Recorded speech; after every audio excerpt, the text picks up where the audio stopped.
Mr. President, dear Volodymyr, thank you for welcoming me again in Kiev.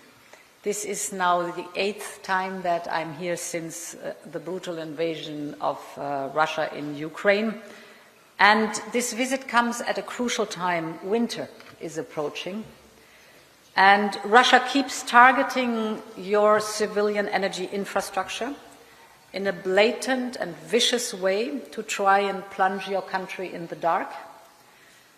And I could see this morning when I visited one of your invincibility points how determined the Ukrainians are to make sure that this does not happen.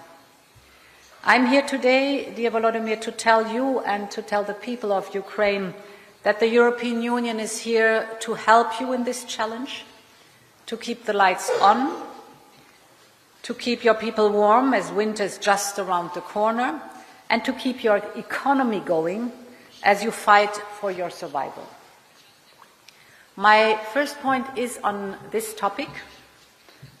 The Commission, as you said, has developed a winter plan for Ukraine, which I presented yesterday in Brussels, together with Fatih Birol, the director of the International Energy Agency, that also stands by your side. The Commission's plan is built around three priorities. The first is we repair. We help you repair the damages done by the Russian strikes. We will aim to restore 2.5 gigawatt of capacity this winter. That is approximately 15% of your country's needs for this winter. Then we connect, the second element. We will keep connecting Ukraine to the European electricity grid. Thus, we can export 2 gigawatt of electricity to Ukraine. This covers roughly 12% of the country's need for the winter. So with these two pillars, repair and connect, we can cover over 25% of Ukraine's needs for this winter. And this is in addition to Ukraine's own production. Therefore, the third pillar of our plan is to stabilize. We are working on securing a steady flow of energy through Ukraine, despite Russia's attacks on large infrastructure. And right now, we are dispatching mobile gas turbines and solar panels, and we spoke about the physical protection of the power stations that are so necessary. These are the priorities for supporting the energy infrastructure. And now comes the funding. We have provided at least 2 billion euros to Ukraine's energy security so far. That's 2 billion euros worth of financial support and in-kind donations from the member states. For example, 10,000 transformers and generators, or a full Lithuanian thermal power plant that is being dismantled in Lithuania and shipped to Ukraine and rebuilt there, and more will come. Indeed, yesterday I announced the support package of 160 million euros for repairs and emergency winter equipment. Part of this money comes from the proceeds of Russian immobilized assets in the European Union, and this is exactly what we should do with it. We should make Russia pay for the destruction it caused. And that leads me to my second point. We understand the tremendous financing needs created by the war. You need to keep the state and the economy running, and at the same time, bolster your defense capacity against Russian aggression.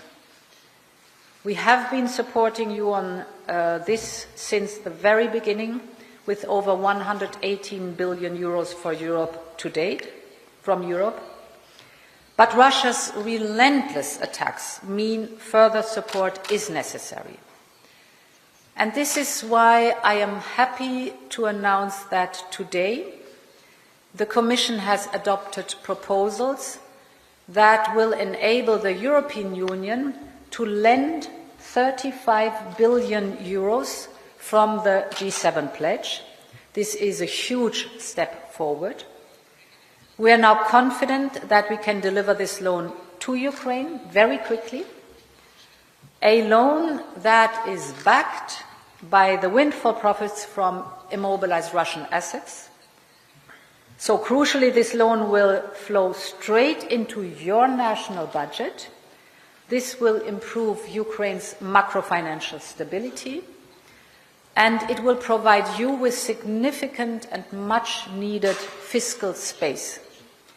You will decide how best to use the funds, giving you maximum flexibility to meet your needs. And this will free more of your national resources to strengthen then, for example, your military capabilities and to defend yourself against the Russian aggression. Of course, your most pressing need is for support to your military and your defense industry, and this is my third point. Even before the loan, we have started transferring the proceeds from frozen Russian assets in the European Union to your military.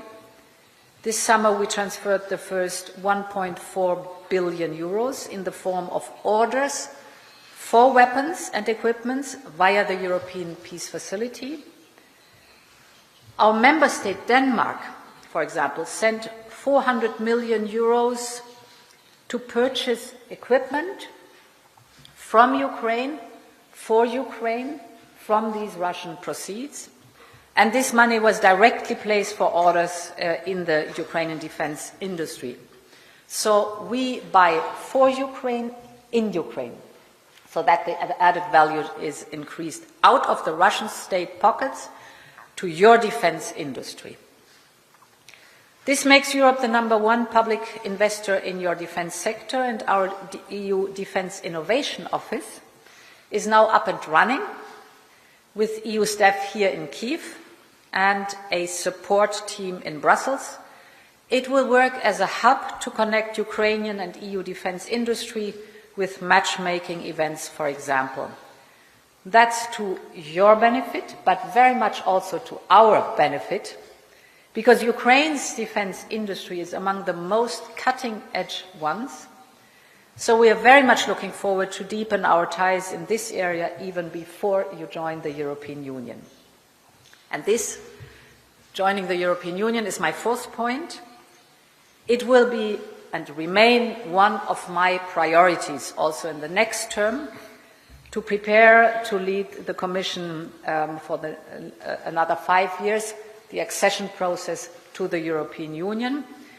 At the end of June, so we made a big step forward. Less than 3 months ago, Ukraine took a big decision with the first intergovernmental conference. This was a testament to the great strides Ukraine has made on its EU-related reforms while fighting Russian aggression. This is impressive to see that.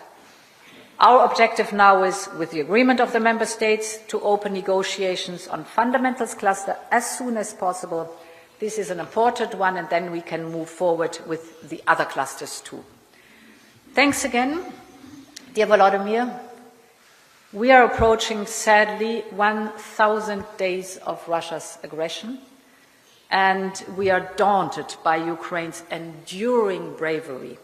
And we can only try to match it with our enduring friendship and solidarity and the prospect of a peaceful future for Ukraine in the European Union. Slava Ukraine.